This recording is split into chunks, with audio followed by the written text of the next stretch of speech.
बिस्मिल्लाहिर्रहमानिर्रहीम। अस्सलाम वालेकुम डियर स्टूडेंट्स, उम्मीद है आप लोग खैरियत से होंगे। बेटा आज का हमारा टॉपिक जो है वो rotational kinetic energy exam point of view से इम्पोर्टेंट टॉपिक है और ये भी ज़्यादातर लॉन्ग क्वेश्चन में आता है। तो इसमें जो है ना सबसे पहले आज के हम ये देख लेते हैं कि आज के लेक्चर में हम क्या क्या चीज़ें पढ़ेंगे और क्या हमने अचीव करना है आज के लेक्चर से। तो सबसे पहले हम रोटेशनल काइनेटिक एनर्जी के बारे में पढ़ेंगे और देन जो है हम डिफरेंट बॉडीज जैसा कि डिस्क और हुप है इसके लिए रोटेशनल काइनेटिक एनर्जी कैलकुलेट करेंगे। और फिर जो है हम इन्हीं दो बॉडीज़ के लिए जो कि डिस्क और हुप हैं, अगर ये एक ऊपर से मतलब इंक्लाइन प्लेन से नीचे आ रही हैं तो बॉटम पे इनकी क्या वेलोसिटी बनती हैं उसके लिए कैलकुलेशन करेंगे और फिर कंपैरिजन करेंगे और देखेंगे कि मतलब किसकी वेलोसिटी ज़्यादा है। एट द एंड हम लोग कुछ एनिमेशंस देखेंगे जो कि इस टॉपिक से रिलेटेड हैं। तो हम लोग अपने टॉपिक को ठीक है स्टार्ट करते हैं। तो सबसे पहले हमारे पास रोटेशनल काइनेटिक एनर्जी, इसकी डेफिनेशन। तो हम कहते हैं energy produced by body due to its rotational motion is called rotational kinetic energy. ठीक है, ऐसी एनर्जी जो बॉडी के अंदर उसकी रोटेशनल मोशन की वजह से होती है, हम उसको रोटेशनल काइनेटिक एनर्जी का नाम देते हैं। तो यहाँ पे ठीक है, हम एक रिजिड बॉडी है इसके लिए रोटेशनल काइनेटिक एनर्जी की कैलकुलेशन करते हैं। हम एक बॉडी कंसिडर कर लेते हैं लेट्स से जो कि एंगुलर वेलोसिटी ओमेगा से मूव कर रही है। ठीक है, और ये बॉडी हम कहते हैं कि स्मॉल मैसेज से मिलके बनी है। ठीक है, अप टू n वैल्यूज तक।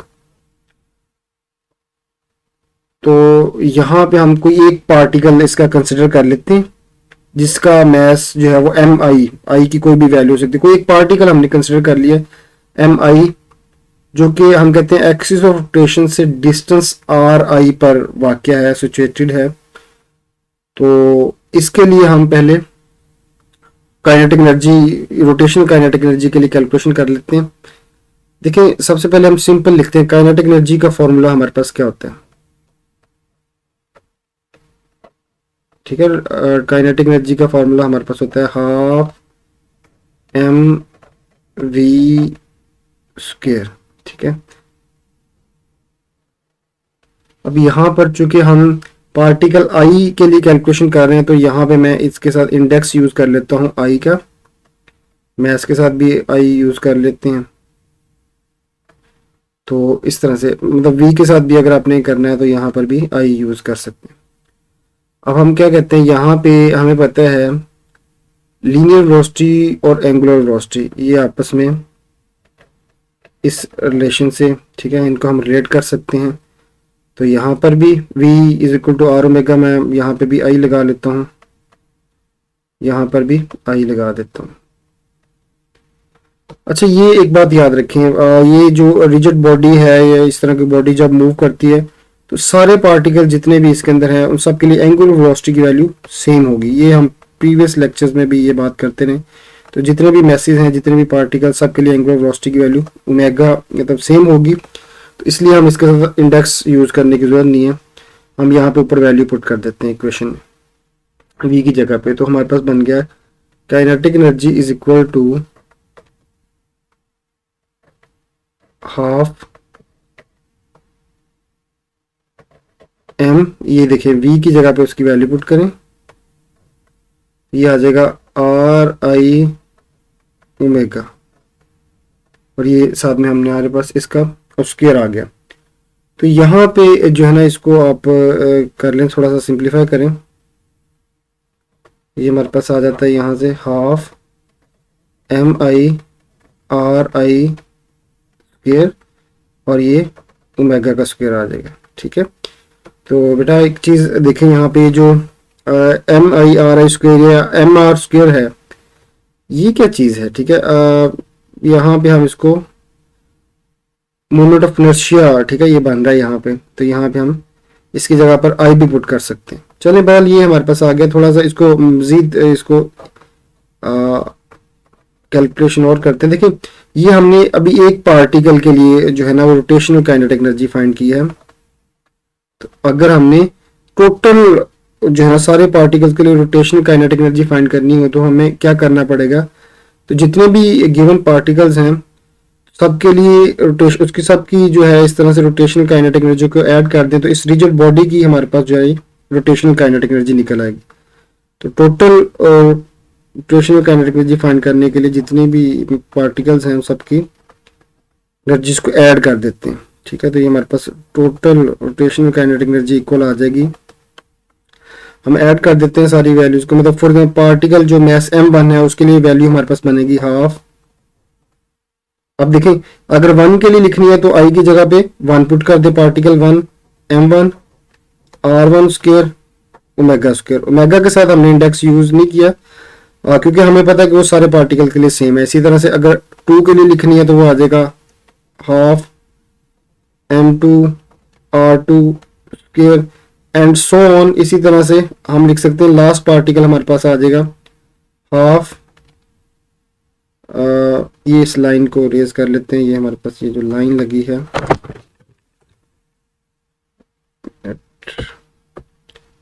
यहाँ पे इरेजर हमारे पास इस लाइन को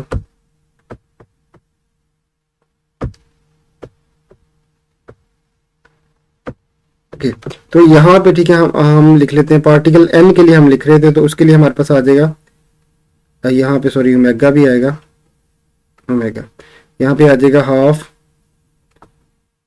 mn rn ओमेगा स्क्वायर। ठीक है, तो आप देखें यहाँ पे अब इस पूरी वैल्यू में एक तो हाफ कॉमन आ रहा है, ठीक है, हर टर्म के अंदर मौजूद है, दूसरा ओमेगा भी हर टर्म के अंदर मौजूद है। तो मैं हाफ को बाहर लिख लेता हूँ, तो यहाँ पे हमारे पास बच जाता है m1 r1 स्क्वायर, इसी तरह से m2 r2 square and so on हमारे पास आ जाता है mn rn स्क्वायर।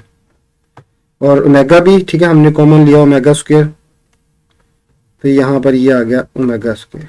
ठीक है जी, ये हमारे पास आ गया। अब थोड़ा सा ये वाली टर्म याद है हमने पिछले लेक्चर में भी ये जो इस तरह से हमारे पास ये सीरीज बन रही है तो इसको हमने लिखा था प्रीवियस लेक्चर के अंदर, इस चीज को ये जो है इसको हमने लिखा था समेशन फॉर्म में, इसको लिख सकते हैं। ये हाफ को मैं ऐसे लिख रहा हूँ, ये जो सीरीज है इसको कॉम्पैक्ट फॉर्म में समेशन की फॉर्म में लिख लेते हैं, तो ये आ जाएगा sigma I is equal to 1 to n और यहाँ पे आ जाएगा M I R I square और ये ओमेगा स्क्वायर ऐसे ही आ जाएगा। तो ये जो वैल्यू है समेशन की फॉर्म में लिखी हुई है I is equal to 1 to n M I R I square, तो ये किसके इक्वल है, ये आई के इक्वल है। तो ऊपर आई पुट कर देते हैं, हमारे पास आ जाएगा हाफ आई ओमेगा स्क्वायर। तो ये देखिए ये हमने रोटेशनल काइनेट हमारे पास टोटल रोटेशनल काइनेटिक एनर्जी आ गई फॉर, और ये जो रिजिड बॉडी है इसके लिए हमारे पास ये हमने कैलकुलेशन कर लिया। ठीक है जी, तो ये इस तरह से हमने इस टॉपिक को कर लिया। तो देखिए मैं थोड़ा सा आपको दोबारा बता दूं, इसमें हमने क्या किया, रोटेशनल काइनेटिक एनर्जी का हमने फॉर्मूला बनाया। उसके लिए क्या किया है, सबसे पहले ठीक है हमने एक रिजिड बॉडी कोई कंसिडर किया जो कि अपने एक्सिस के अराउंड जो है वो रोटेट कर रही है विद एंगुलर वेलोसिटी ओमेगा। तो उसके बाद हमने कैलकुलेशन करने के लिए यहाँ पे हमने ये बात सपोज की कि ये जो रिजिड बॉडी है ये छोटे छोटे पार्टिकल मैसेज पार्टिकल से मिलकर बनती है जिनके मैसेज इस तरह से m1 m2 up to n particles तक। और ठीक है ये बॉडी रोटेट कर रही है विद एंगुलर वेलोसिटी ओमेगा, और ये जो पार्टिकल्स हैं डिफरेंट ये सेंट्रल पॉइंट से डिफरेंट डिस्टेंसेस पे लोकेटेड हैं। तो सबसे पहले हमने यहाँ पे काइनेटिक एनर्जी जो ट्रांसलेशनल काइनेटिक एनर्जी या लीनियर काइनेटिक एनर्जी होती है उसके लिए हमने फॉर्मूला लिखा।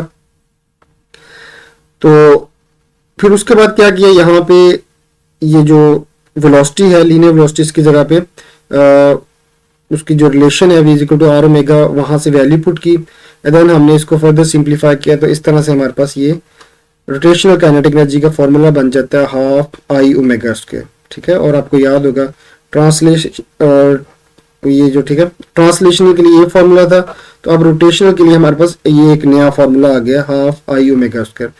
नेक्स्ट जो है ठीक है हमने नेक्स्ट क्या करना है, अब हमने थोड़ी सी इसकी इससे पहले कि हम हूप और डिस्क के लिए कैलकुलेशन करें उनके लिए हमने आपको याद होगा रोटेशनल काइनेटिक एनर्जी की वैल्यूज फाइंड करनी थी। उससे पहले रोटेशनल काइनेटिक एनर्जी की कुछ एप्लीकेशंस देख लेते हैं। तो इसकी मतलब एप्लीकेशन फ्लाई व्हील जो है जो कि इंजन्स का एक एसेंशियल पार्ट है, तो वहां पे रोटेशनल काइनेटिक एनर्जी यूज हो रही होती है उसके अंदर। और ये ठीक है जो रोटेशन है टायरों की या जो उसको स्मूथ रखने के लिए जो है वो इसको यूज करते हैं। इसी तरह से यहाँ पे एक और मोशन जो है वो रोलिंग मोशन को भी डिफाइन कर लेते हैं, ये हमारे पास आगे कैलकुलेशन में हमें हेल्प करेगी। तो कहते हैं रोलिंग मोशन क्या होती है, rolling motion is the combination of translational and rotational motion. तो रोलिंग मोशन जो है वो कॉम्बिनेशन है बेसिकली दो तरह की मोशन का, ट्रांसलेशनल एंड रोटेशनल मोशन। तो ये एक इसको मैथमेटिकली इस तरह से लिख सकते हैं। तो एक बॉडी जो रोल कर रही है उसके लिए टोटल काइनेटिक एनर्जी इक्वल होती है kinetic energy translational plus kinetic energy rotational. तो ये इक्वेशन आपने याद रखनी है, इसको आगे हम यूज करेंगे। और इसकी एग्जांपल रोलिंग मोशन की rolling wheel of a moving car वो ठीक है, और इसी तरह से rolling stone from the hills. चलिए जी अब हम रोटेशनल काइनेटिक एनर्जी की वैल्यूज कैलकुलेट करते हैं फॉर डिस्क एंड हूप। तो सबसे पहले हम डिस्क के लिए जो है वो कैलकुलेशन करते हैं। डिस्क के लिए अच्छा आपको याद होगा हमने मूवमेंट ऑफ इनर्शिया पढ़ा था डिस्क के लिए। वो जो एक फिगर ठीक है पे फिगर पे डिफरेंट बॉडीज और उनके लिए आगे मूवमेंट ऑफ इनर्शिया लिखा हुआ था। तो वहां पे हमने पढ़ा था ये जो डिस्क होती है इसके लिए मूवमेंट ऑफ इनर्शिया इक्वल होता है हाफ एम आर स्क्वायर। अच्छा देखिए अभी थोड़ी देर पहले हमने पिछले ही लेक्चर में स्लाइड पे हमने पढ़ा रोटेशनल काइनेटिक एनर्जी का फॉर्मूला हमने पढ़ा था, वो इक्वल था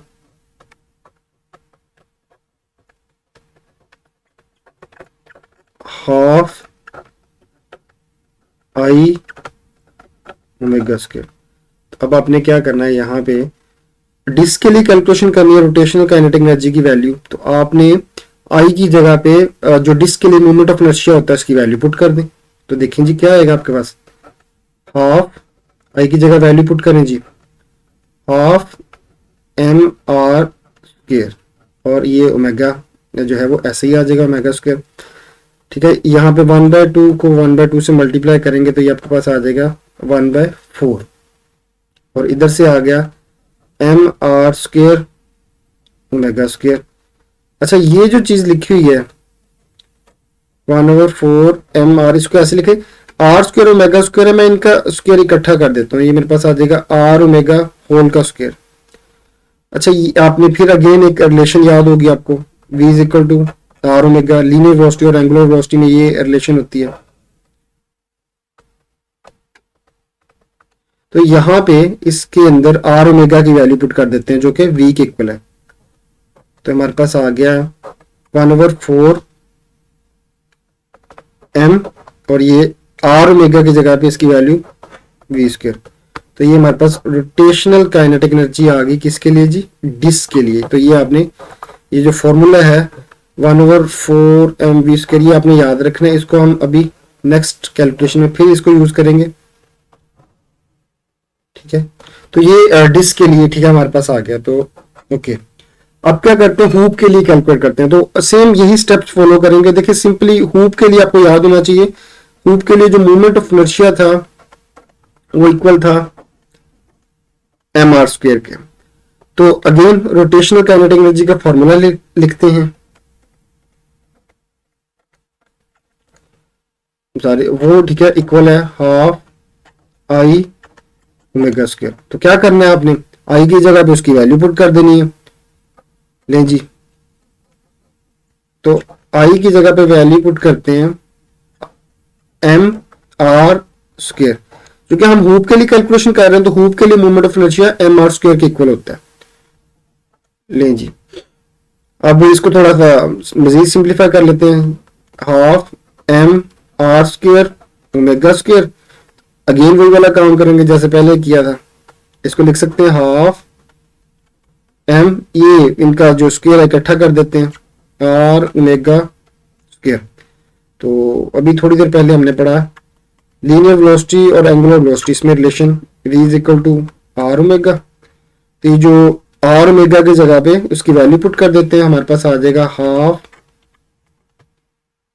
एम, इसकी जगह पे वैल्यू पुट की तो ये आ गया v स्क्वायर।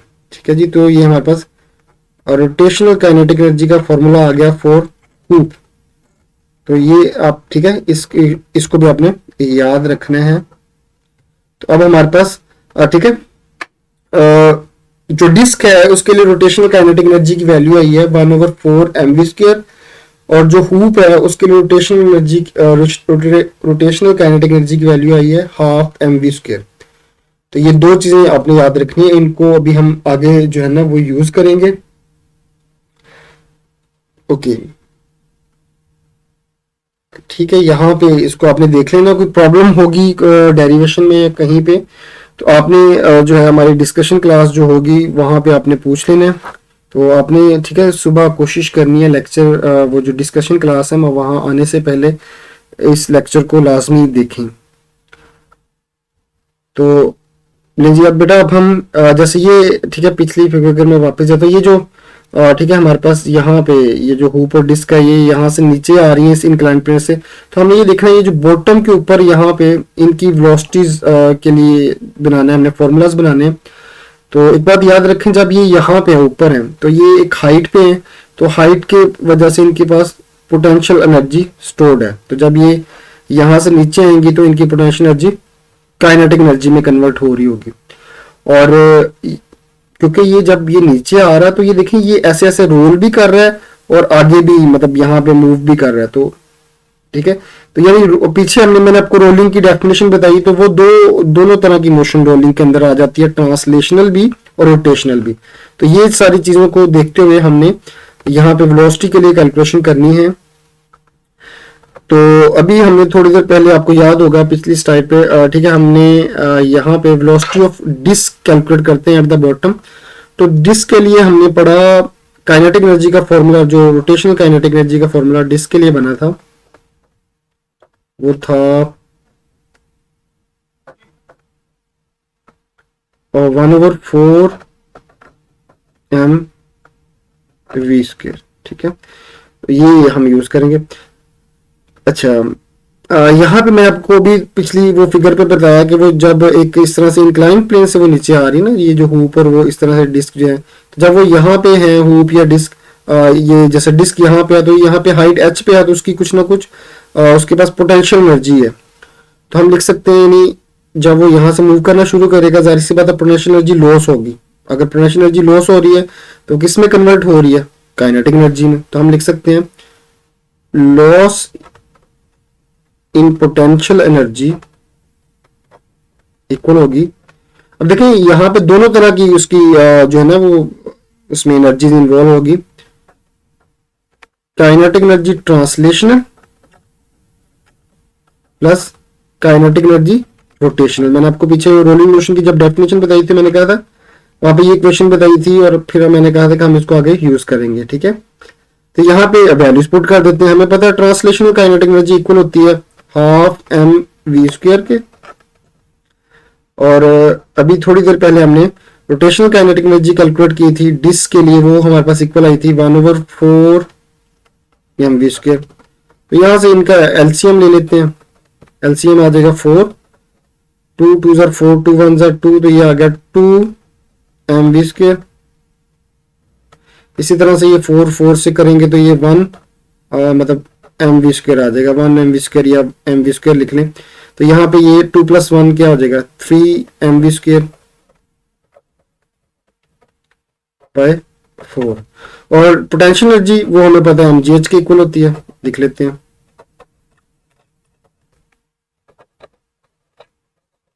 तो ये देखें जी ये m से कट गया। हमने v के लिए वैल्यू बनानी है, तो ठीक है v को इस साइड पे लेने दें, बाकी सारी चीजों को रीअरेंज कर ले। 4 इधर डिवाइड हो रहा है तो जाके मल्टीप्लाई हो जाएगा, तो ये आ जाएगा 4 GH और इधर रह जाएगा ये 3 ऊपर, ठीक है, मल्टीप्लाई हो रहा है तो इसको भी नीचे लाके डिवाइड कर दें, और इधर आ गया वी स्क्वायर। इस स्क्वायर को खत्म करने के लिए क्या करें, दोनों तरफ अंडर ले लें। तो जब आप अंडर लेंगे तो ये आपके पास इस तरह से आ जाएगा, इसका हम लिख सकते हैं इसको, ये स्क्वायर यहाँ पे कट जाएगा तो ये हमारे पास आ जाएगा v is equal to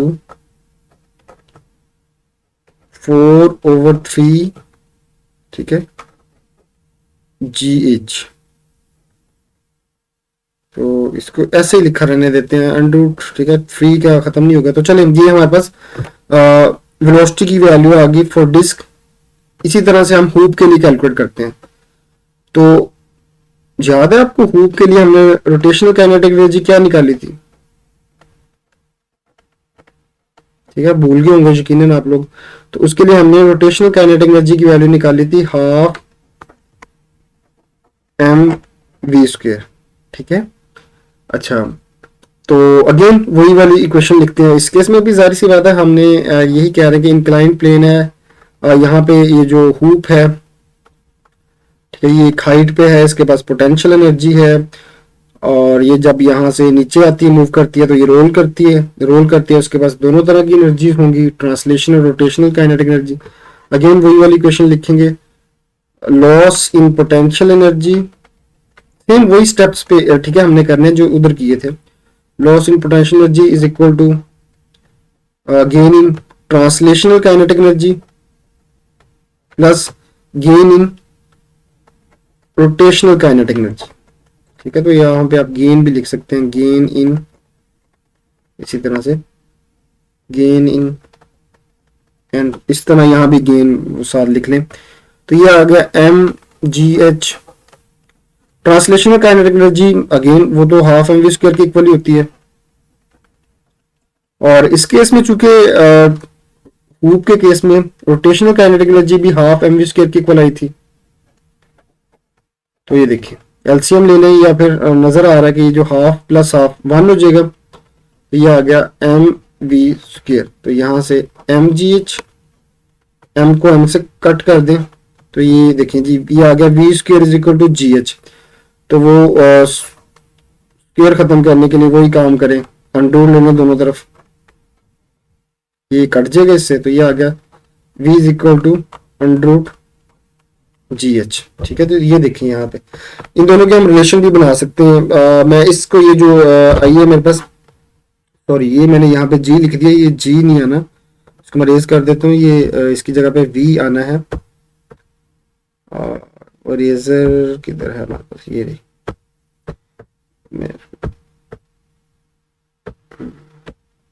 okay यहाँ पे, ठीक है, ये हमारे पास आनी है v। अच्छा, मैं इसको कह देता हूँ, ये जो है ना, ये v हुप है, तो मैं उसको vh से या v हुप लिख दें, vh शो कर लें। और यहाँ पे ये डिस्क के लिए कैलकुलेशन की थी, तो यहाँ पे डिस्क लिख लेते हैं।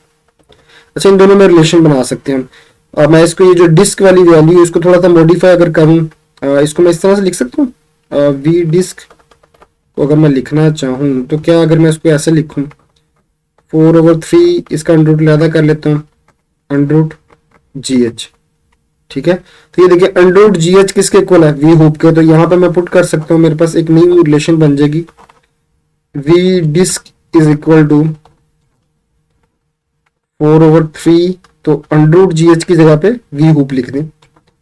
ये रिलेशन जो है ना आपने याद रखनी है, ये आपको प्रूव करने को भी कहा जा सकता है और एमसीक्यूज में भी आ सकती है, ठीक है जी। ये हमारे पास आ गई, ऑलमोस्ट हमारा टॉपिक खत्म हो गया। मैं थोड़ा सा एक, ठीक है, हमारी बुक में गिवन नहीं है, लेकिन एक एक्स्ट्रा जो है ना इंफॉर्मेशन, आप इसको याद रख लें, ठीक है। जो सॉलिड सिलेंडर होता है उसके लिए भी हम कैलकुलेशन कर सकते हैं। मैं यहाँ पे कैलकुलेशन तो नहीं करूंगा, जस्ट आपको जो वैल्यूज बता देता हूँ, ठीक है। सॉलिड सिलेंडर के लिए जो रोटेशनल काइनेटिक एनर्जी की वैल्यू अगर कैलकुलेट करें, अब वो आपको पता है कि रोटेशनल काइनेटिक एनर्जी कैसे कैलकुलेट करते हैं। बेसिकली रोटेशनल काइनेटिक एनर्जी के फॉर्मूले में उस पर्टिकुलर ऑब्जेक्ट के लिए जो मूवमेंट ऑफ इनर्शिया होता है उसकी वैल्यू पुट कर देते हैं। तो सॉलिड स्फीयर के लिए अगर कैलकुलेशन करें तो रोटेशनल काइनेटिक एनर्जी की वैल्यू आती है 1/5 mv²। अच्छा, रोटेशनल काइनेटिक एनर्जी अगर आ जाए हमारे पास तो हम उसके लिए वेलोसिटी भी फाइंड कर सकते हैं। तो अगर सॉलिड सिलेंडर के लिए वेलोसिटी की कैलकुलेशन करें इसी तरीके से, ठीक है, तो वो हमारे पास ऑलमोस्ट इक्वल आती है तकरीबन 10/7 GH, ठीक है। तो वैसे यहाँ से नजर आ रहा है कि जो सॉलिड सिलेंडर है इसकी वेलोसिटी सबसे ज्यादा होगी जब ऊपर से अगर इसको नीचे गिराया। अभी आगे जो है ना वो एनिमेशंस हैं तो हम इनको नीचे से, ठीक है, गिरा के भी देखते हैं डिफरेंट ऑब्जेक्ट्स को, तो देखते हैं कौन जो है वो पहले पहुंचता है। लेकिन यहाँ से हमें इन रिलेशन से भी आइडिया हो रहा है कि जो सॉलिड है, सॉलिड सिलेंडर है या सॉलिड स्फीयर जो है उसकी वेलोसिटी सबसे ज्यादा है। उसके बाद डिस्क की वेलोसिटी है, एट द एंड जो है वो हुप की वेलोसिटी, हुप की वेलोसिटी सबसे, हुप या रिंग की वेलोसिटी सबसे कम है। तो ये रिलेशन भी आपने याद रखनी है। ओके जी, यहाँ पे हमारे पास कुछ एनिमेशंस हैं। तो देखते हैं यहाँ पे हुप की वेलोसिटी है ज़्यादा है या डिस्क की। तो मैं इसको रन करता हूँ। यहाँ पे ये देखें हमारे पास, ठीक है, ये एक डिस्क और रिंग है और इन दोनों का रेडियस सेम है, ठीक है। तो यहाँ पे डिस्क का मैस यूनिफॉर्मली डिस्ट्रीब्यूटेड है जबकि इसका मैस यूनिफॉर्मली डिस्ट्रीब्यूटेड नहीं है, बल्कि ये जो है ठीक है आउटर साइड पे ज़्यादा है। तो यहाँ पे इनको हम नीचे, ठीक है, फॉल करवा के देखते हैं यहाँ से।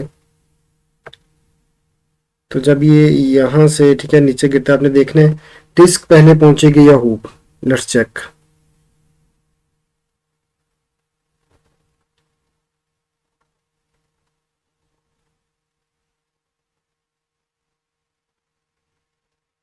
तो ये देखें डिस्क पहले आई थी, इसको स्लो मोशन में देखें। यस, तो यहाँ पे डिस्क जो है वो पहले नीचे पहुंचती है तो डिस्क की वेलोसिटी ज़्यादा है। हमने ये पीछे रिलेशन भी पढ़ी है।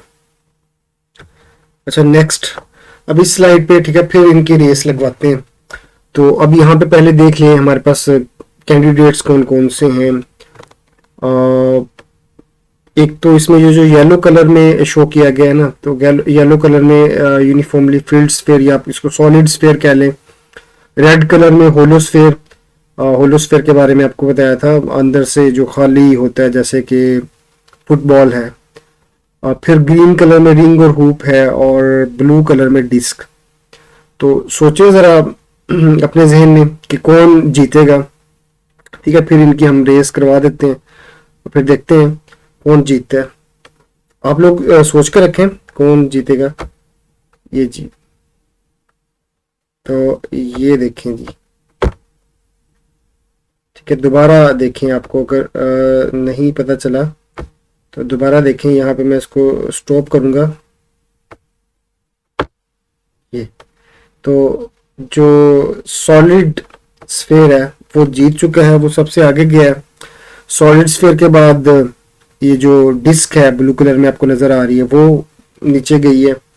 देन होलोस्फीयर और हुप जो है या रिंग, ये पिछले एनिमेशन में देखा, वहाँ पे भी हमने सबसे पीछे था।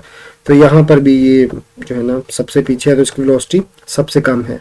तो यहाँ से, ठीक है, हमें पता चल रहा है जो सॉलिड स्फीयर है उसकी वेलोसिटी सबसे ज़्यादा, उसके बाद जो है वो ये डिस्क की, देन होलोस्फीयर और एट द एंड रिंग या हुप की वेलोसिटी होगी, ठीक है। तो बेटा ये आज का लेक्चर था, तो इसको, ठीक है, यहीं पे एंड करते हैं। इंशाल्लाह नेक्स्ट लेक्चर में मुलाकात होगी। तो स्मार्ट सिलेबस के मुताबिक हमारा अब एक टॉपिक रह गया इस चैप्टर में, रियल एंड अपेरेंट वेट। तो वो हमने नेक्स्ट लेक्चर में पढ़ना है। ठीक है जी, अल्लाह हाफिज़।